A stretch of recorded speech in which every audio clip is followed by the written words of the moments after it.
Hey, it's me, Destin. Welcome back to Smarter Every Day. So I think we will all agree that Steve Irwin was one of the best science communicators that has ever existed. I mean, he knew the knowledge, and it was like a fire in his bones. He had to share it with people because he was so excited about it. And I truly believe that he was genuine. It wasn't all just for show.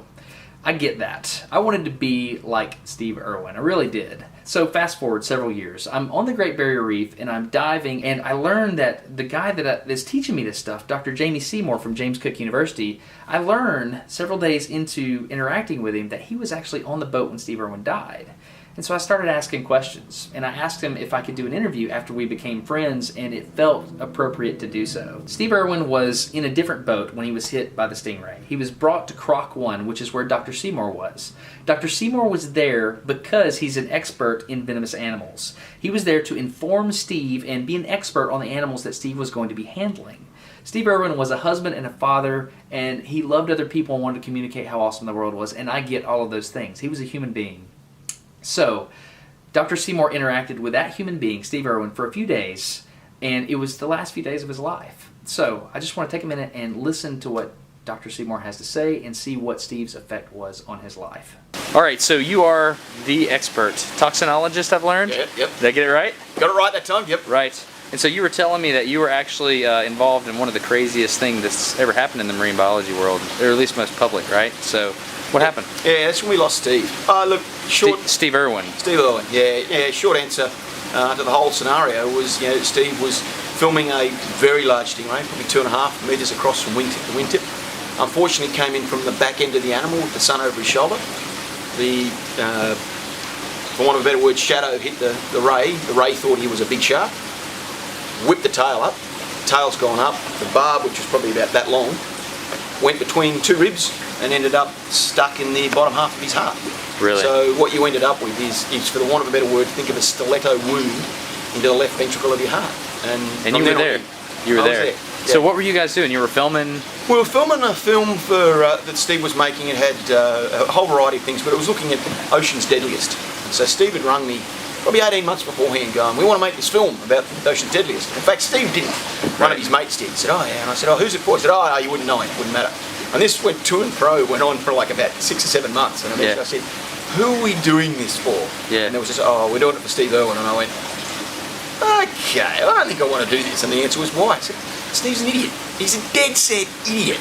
There's a drinking game that you watch when you watch his films. And every time he does something stupid, you've got to scull a beer. Yeah. You can't get through a 50-minute thing before you're absolutely plastered. Yeah. And that's what I saw before I'd met Steve. And it was really interesting because I just went, no, he's an idiot. I don't want to go there. And then Steve came up and saw me. And he came up on Croc 1 and we sat down and had a talk. And he said, look, this is what I want to do and I want you to teach me about it. And I said, look, Steve, you do realise that people think you're an absolute moron. And he went, yeah. And I said, are you? And he said, Jamie, do you watch my shows? And I went, not really. And he said, do you watch any of them? I said, yeah, a couple. He said, why do you watch? I said, to see what you're going to do wrong. He said, gotcha. Right. The moment I've got you hooked in to see whether I'm going to do anything wrong, I can tell you anything, and you're going to remember it. And that's what I remember about Steve, is he, for the want of a better word, put himself out there as this, bogan, for the want of a better word. Right. But what do you remember about Steve Irwin? Crocs rules, save the crocs, conservation. And that's what this guy was all about. To the extent he'd make himself look like a complete moron. So it was kind of a selfless thing. Exactly, and that's what Steve was like. And it wasn't until you met him, or when I met him for the first time, I just went, this guy's genuine. He seriously is genuine. And he was prepared to put himself out there and make a fool of himself to help the conservation. And help the conservation, boy, did he what? And 20 years ago, people killed crocs. Right. Nowadays, they don't. Crocs rule. That's what Australians remember. That's what the world remembers. So how did it affect you? Was it bad? Define bad, yeah, it knocked me around for a good 6 to 12 months. I almost gave it all away. Yeah. I went... Because you're dealing with deadly animals all the time. Absolutely. Yeah. I went from times where I was clear, concise, knowing, yes, this is it, to 5 minutes later being a crying mess on the floor. Right. And the one thing that saved me, and I still remember it, was my son sitting there and going... I remember sitting down with my son and my daughter and going, I'm going to give it away.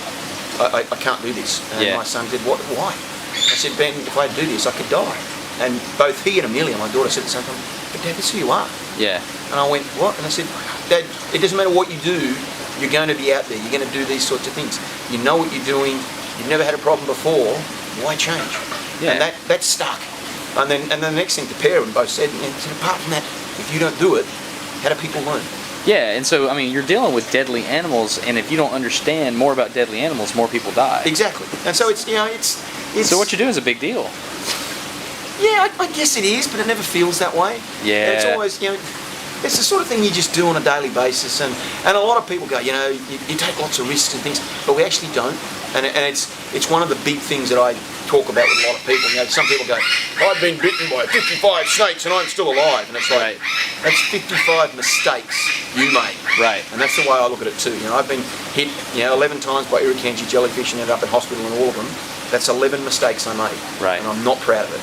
Okay. I'm more proud if I can come in, show somebody, do something, show them a venomous animal and walk away, and nobody has got in a situation where they're anywhere near being envenomed.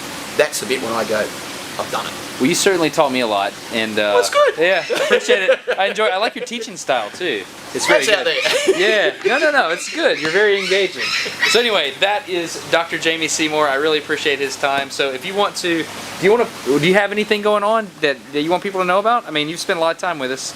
It's only fair that we show what you're doing. Do you have? Short answer. If you want to know about venomous marine animals, you're looking for somewhere to study, JCU. Really? Absolutely. James Cook University. Yep, and if you're looking to do postgrad stuff and work, give me a call.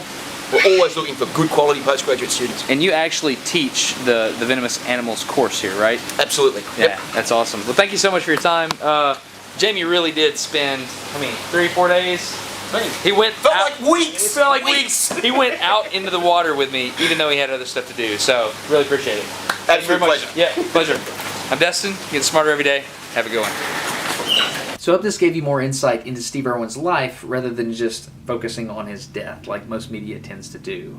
Dr. Seymour wanted me to remind you that most people think Steve was being dangerous all the time, but he was taking precautions, and he always knew when to back away when an animal wasn't behaving correctly. He had like a sixth sense for that sort of thing. So Dr. Seymour's words were, it was a freak accident, it wasn't Steve's fault. One last thing, we are continuing the Australia series here on Smarter Every Day with Dr. Jamie Seymour, so if you want to keep learning about this stuff, feel free to click Australia around my head to subscribe if we've earned it, or check out any one of these videos and learn about a particular animal. I am super excited about this. I hope you guys are too. I'm Destin. You're getting smarter every day. Have a good one.